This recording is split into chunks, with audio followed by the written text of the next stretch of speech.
नमस्कार मैत्रिणींनो, कशा आहात? परमेश्वराची भक्ती करत राहा, खुश आणि आनंदी नक्कीच राहाल. तर मैत्रिणींनो, बजरंगबली म्हणजे साक्षात हनुमान हे आपल्या कलियुगातले जागृत देवस्थान आहे आणि आपण हनुमंतांची इतक्या प्रकारे भक्ती करू शकतो.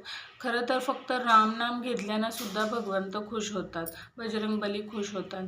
पण त्यांच्या करण्यासारख्या खूप सेवा आहेत की ज्या आपण आपली इच्छा पूर्ण करण्यासाठी, पैशाच्या किंवा इतर अनेक कोणत्याही इच्छा पूर्ण करण्यासाठी किंवा संकटमोचन म्हणतात त्यांना.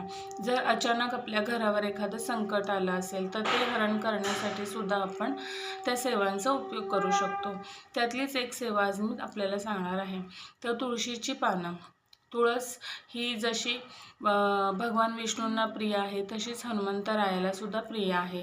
आपण जेव्हा त्यांना गूळ आणि चण्याचा नैवेद्य दाखवतो हनुमानजींना, तेव्हा त्याच्यामध्ये तुळशीचं पान हे अत्यंत आवश्यक आहे. त्याशिवाय ते ग्रहण करत नाहीत प्रसाद.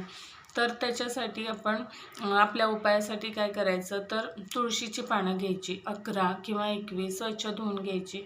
त्याच्यावर आपण आपलं केशर असतं, अष्टगंध असतो, त्याने ना असं राम लिहायचं एका काडीने. काडी म्हणजे असं कापूस लावायचा एका काडीला आणि त्या काडीने असं राम लिहायचं. अष्टगंध गंगाजलमध्ये भिजवायचं. असं प्रत्येक पानावर लिहायचं. 11 किंवा 21 पानं घ्या आणि जर तुमचं संकट मोठंच असेल तर 108 पानं घेतली तरी काही हरकत नाही.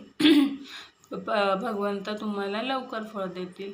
आणि हे असं राम राम लिहून ती सुईमधून अशी व्यवस्थित अशी त्याची माला तयार करा, माळ. आणि ती